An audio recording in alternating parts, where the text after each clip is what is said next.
But it should be noted when Telesco was with the Chargers, Justin Herbert fell to him, Derwin James fell to him, and Rashawn Slater fell to him. And if you go look at the history of this league, there have been, I mean, I'm not anti-move up guy, but I saw a story. Mel Kiper came out with his mock draft, and he has the Cowboys moving up to number 6 and getting Sonny Styles. So trading up for an inside linebacker is not ideal.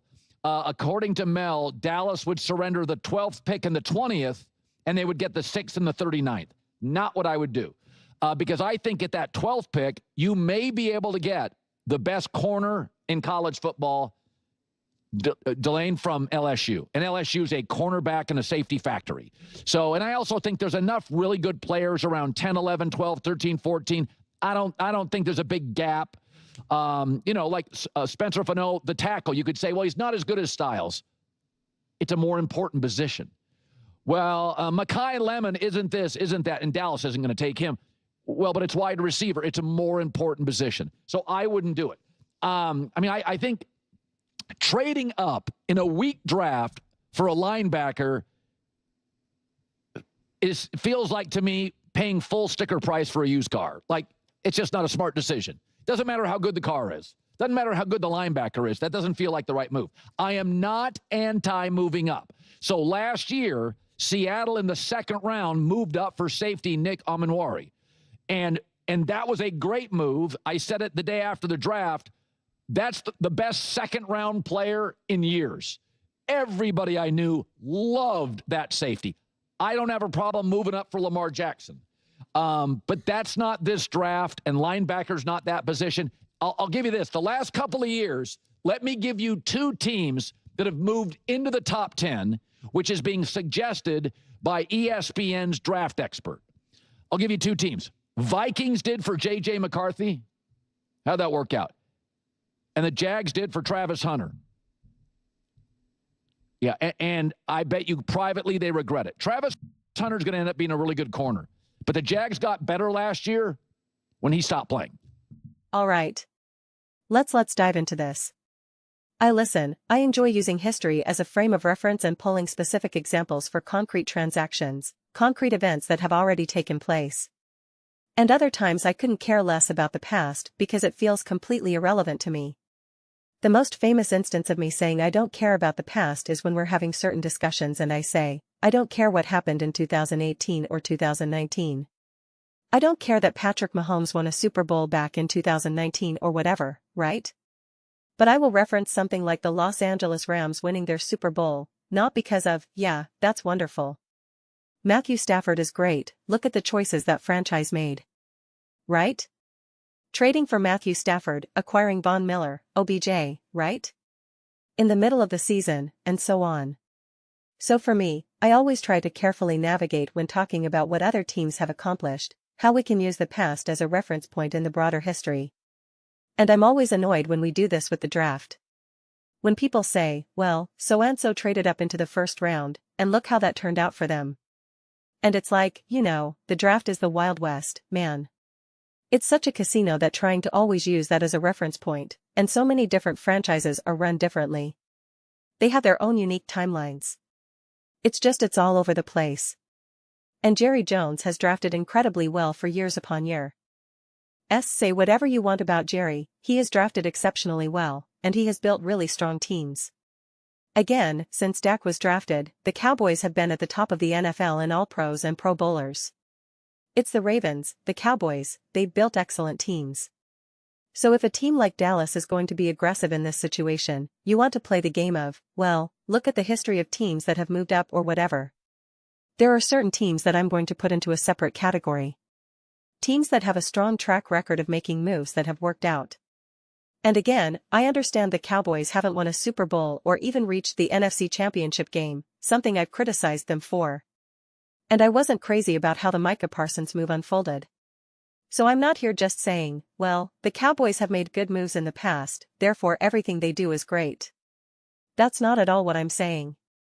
But it's just that I don't think a reference point makes a whole lot of sense. We tried that song and dance with Derrick Henry and with Saquon Barkley, the Ravens getting Derrick Henry and the Eagles getting Saquon Barkley, and it ended up being pretty huge for them.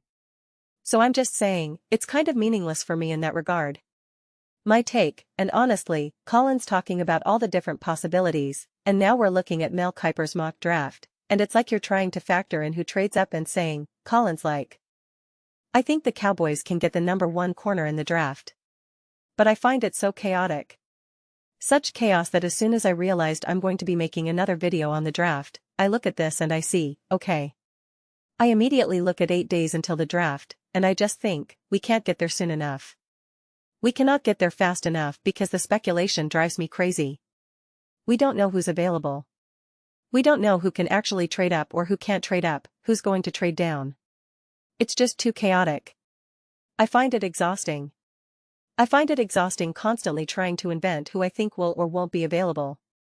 That's why for me I just default to something like, what type of moves should a team make? Right? Do they draft the best player available or do they draft for need? Are they aggressive and trade up to get a quarterback or some prominent, concrete player who you know can have an immediate impact today, like a Jeremiah Love? Do they go offense or defense? I've always kept it a bit more general because it just feels all over the place to me. And for me, the Cowboys are one of the few teams where I am so firmly convinced that they need impact players right now. I truly think the Cowboys need to be looking more short-term than long-term. Right? And that was my whole rant that I kept giving, that you wasted a prime year of Dak Prescott, and there are only so many years left. I've got them all on similar timelines, but for different reasons. Guys. Like Dak, Lamar, Josh Allen, Patrick Mahomes, I'm not looking at a 5-year window here. I'm just thinking, what do you have to do? And the reality is that the Cowboys' offense was legit. It was great. It was awesome. It was high-functioning. It was resilient. And the defense was such a mess that you had no chance of making the playoffs.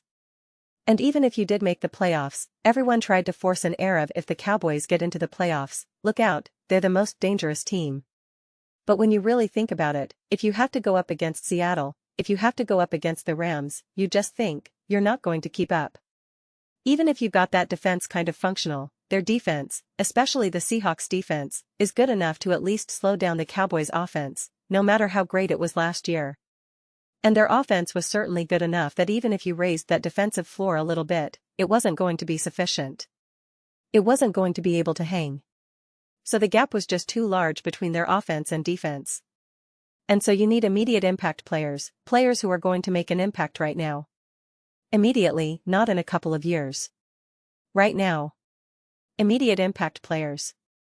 Immediate impact players. Immediate impact players. And I'm just very firm on that. I'm looking at the best version of Dak, within these next, the best version of Dak, if we're looking at Dak playing another 8 years, well, the next 2 or 3 years are clearly going to be his best. After that, you just cross your fingers. And it's just yeah. You built the offense around him. Schottenheimer really impressed me, and so it's just, what moves can you do to fortify that defense? And maybe that is, so I should probably be a little clearer and reframe what I'm saying in terms of immediate impact players. You need to have a draft that has an immediate impact on your defense in a measurable, positive way. Maybe it doesn't have to be a single player, nothing but immediate impact players, but enough players so that, because you have to add depth, whatever it may be, to be able to make a genuine, I want to say gigantic, step forward defensively. So it's just yeah. If you think that means trading up and getting a linebacker, I don't care what the history says. I don't care about well look what the Jags did, I don't care about that. I don't, in that moment in time, I don't care about the moves that the Jags made, or whatever example he used. That doesn't mean anything to me in this moment. You know, I'm looking at the Cowboys on a very specific timeline.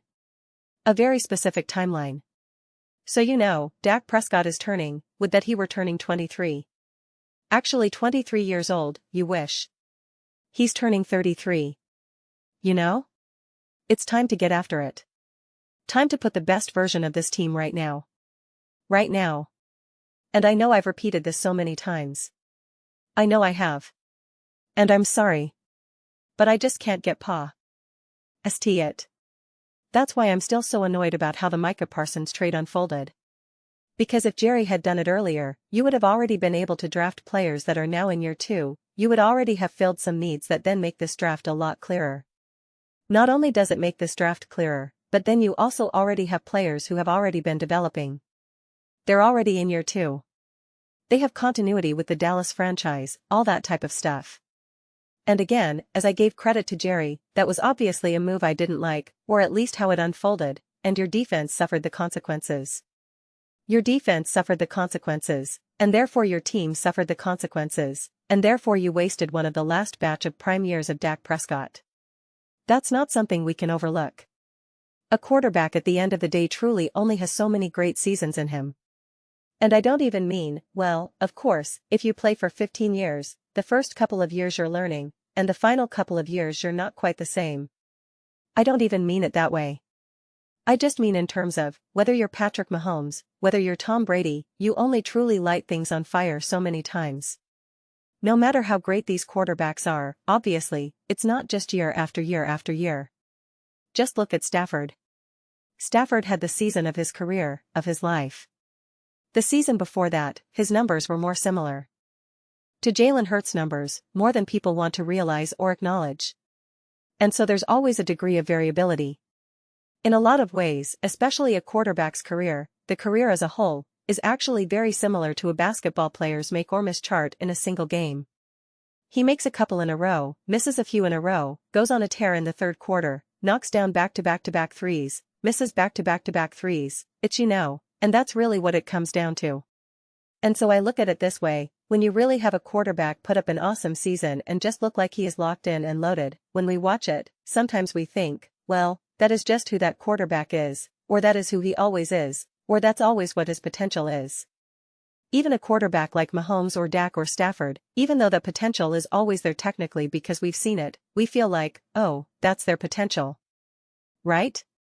Just like we know Steph Curry has the potential to make 3 threes in a row, right? To make back-to-back logo threes. That doesn't mean that's always possible either, if that makes sense. Because it's just the universe at play. And it sounds kind of like a nerdy way to look at it, and I understand that, but just look at all the greats of years past. This is where I do want to use the past as a reference point, because you just know there's only so much production. There are only so many great seasons. There's only so much time when you are fully locked in and everything seems to be going right for you in terms of not suffering the consequences of a turnover-worthy play, or you're locked in with your receivers, your O-line, the play call, whatever it may be. It just all connects. Right? I think a lot of these great seasons, because sometimes we look at a quarterback, or a team in general, and think, was that just lightning in a bottle? Right? People could easily say the Seattle Seahawks, was that just lightning in a bottle? I could see people making that argument. And the reality is that any great season is lightning in a bottle. Mahomes in 2018, right? Even the Chiefs when they weren't even technically at their best in 23 or 24, that was lightning in a bottle. The way they were able to win games, the way they were able to take advantage of the Ravens and the Dolphins, that was lightning in a bottle. The Eagles, lightning in a bottle. The Rams, lightning in a bottle. And to me, the way I looked at it, the Cowboys very much offensively had lightning in a bottle. They had lightning in a bottle. But their defense was too much of a mess for them to. Joe Burrow was absolute lightning in a bottle in 2024. Out of his mind. That is, I made a whole Bengals video about this a couple of days ago.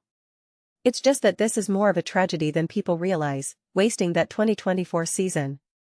That is so much more of a tragedy than people truly understand because we obviously know Joe Burrow can do that, he's done it before.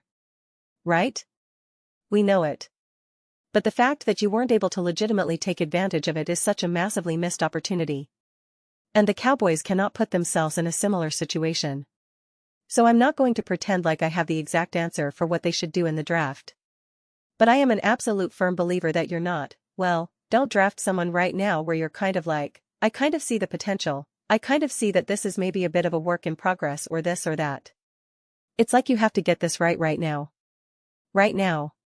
From my viewpoint, with Dak Prescott as your quarterback, your best chance to actually genuinely do damage is these next 2 years. Next 2 years. I originally put it at 3, and that was counting this past season. That was a lot of my argument going into 2025. And you burned that one. Now you've got 2. And again, it's not saying that he's going to fall off a cliff in a couple of seasons. That's not what I'm saying. But to think that you're going to be able to capture lightning in a bottle 4 or 5 times over the next 6 or 7 years, you're delusional. The Chiefs are struggling to do that right now with Patrick Mahomes. Tom Brady was struggling to do that. You know, so it's hard. So I look at the Eagles. The Eagles kind of blew it offensively as well because of the decisions they made. It reversed for the Cowboys. It was like you caught lightning in a bottle for the she. Our fact that A.J. Brown was healthy. Devonta was healthy. Saquon was healthy. Jalen was healthy. Dallas Goedert was healthy. Your O-line was banged up, no doubt about it. But you had enough there that you could have done damage, and you blew it. Now let's say they run it back with everyone, and AJ, I don't know if AJ's going to stay healthy. I don't know if Jalen's going to stay healthy. I see Devonta and AJ take shots where you just think, oh, are they going to miss a few weeks now? Dak has been hurt a bunch of times where his season has ended. Jalen has been on the good luck side of things. This defense, the Eagles' defense is awesome, and it was healthy last year. This year maybe they get the offense right, but guys can go down. Mitchell can go down. Jalen Carter can go down. It's a massively wasted opportunity. A massively wasted opportunity. And so that's where I'm at right now with some of these teams. Especially when it feels like, as much as people don't want to admit it, the clock starts to wind down. I mean, I see it with Lamar Jackson and Josh Allen and Patrick Mahomes, and they're like 29, 30. I'm certainly seeing it with Dak Prescott who's turning 33. And everyone's like, yeah, but so-and-so played into their 30s, into their 40s, and it's just like, fine. If you really want to be confident in playing that game, by all means, best of luck. But the reality is that the norm, the best case scenario, is not Tom Brady. It's not even Aaron Rodgers. You know, you're looking more along the lines of a Russell Wilson. Kirk Cousins, where you're like, okay, you're 36, 35, still playing, still offering something to the team, but it's not quite what I want.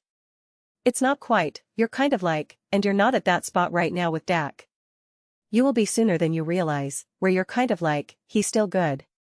He can still operate the offense. He can still get it done. But clearly not the best version of him. And those are opportunities lost. But those are just my thoughts. I'd absolutely love to hear yours. What do you guys all think? How do you feel about the Cowboys trading up, in the draft in general, whether it's for Janty or, I guess whoever at that point? What do you think they need to do? I'm obviously pushing hard, saying you've got to get this defense up to speed. Is it the approach of finding players who are mature and ready to get after it right now? Is it spreading the wealth a little bit and just making sure that you have enough depth, variability, etc.? I'm curious about your outlook with regards to all of that, because it is kind of weird. Sometimes you can draft players and they can make an immediate impact right away, and they can elevate a team literally in a snap of the fingers. And other times you can build through the draft and it does take a couple of years. And for me, it's not always easy to see how that's going to unfold when looking at players in college. You know, how long it takes a player to hit. Or the type of approach you have to take in order to make steps forward in the draft, and what that exactly looks like from a practical standpoint, trading up, trading down, getting this player, sacrificing 2 picks for 1, that whole thing. I find it tricky personally, especially because I think it's a little easier after the fact, which obviously sounds like hindsight is 20/20, but I think it's a lot easier to evaluate the moves that are made immediately after. Obviously after we see them play, we know what they become. But I just mean even officially after the draft, because then we know what was actually possible. Right now, trying to figure out some of these moves, I don't actually know what's possible. For all I know, the Jets move up and they get the 5th pick. Now they make a move and they're like, we want the 2nd pick and the 3rd pick in the draft. Obviously I don't think that's going to happen, but I'm just saying it's too hard to know what the actual possibility is. What's actually on the table? And for someone whose mind needs to make sense of everything, it's hard for me to make sense of that type of stuff. So let me know your thoughts. I read every single comment, whether you agree with me or disagree with me. Either way, let's get into some discussions, get into some debates, but ultimately let's just have some fun. Please do consider subscribing. We're building an amazing community here. I'd absolutely love to see you as part of it. I want to buoy. LD something that we all generally feel connected to. Something that we're really excited to be part of.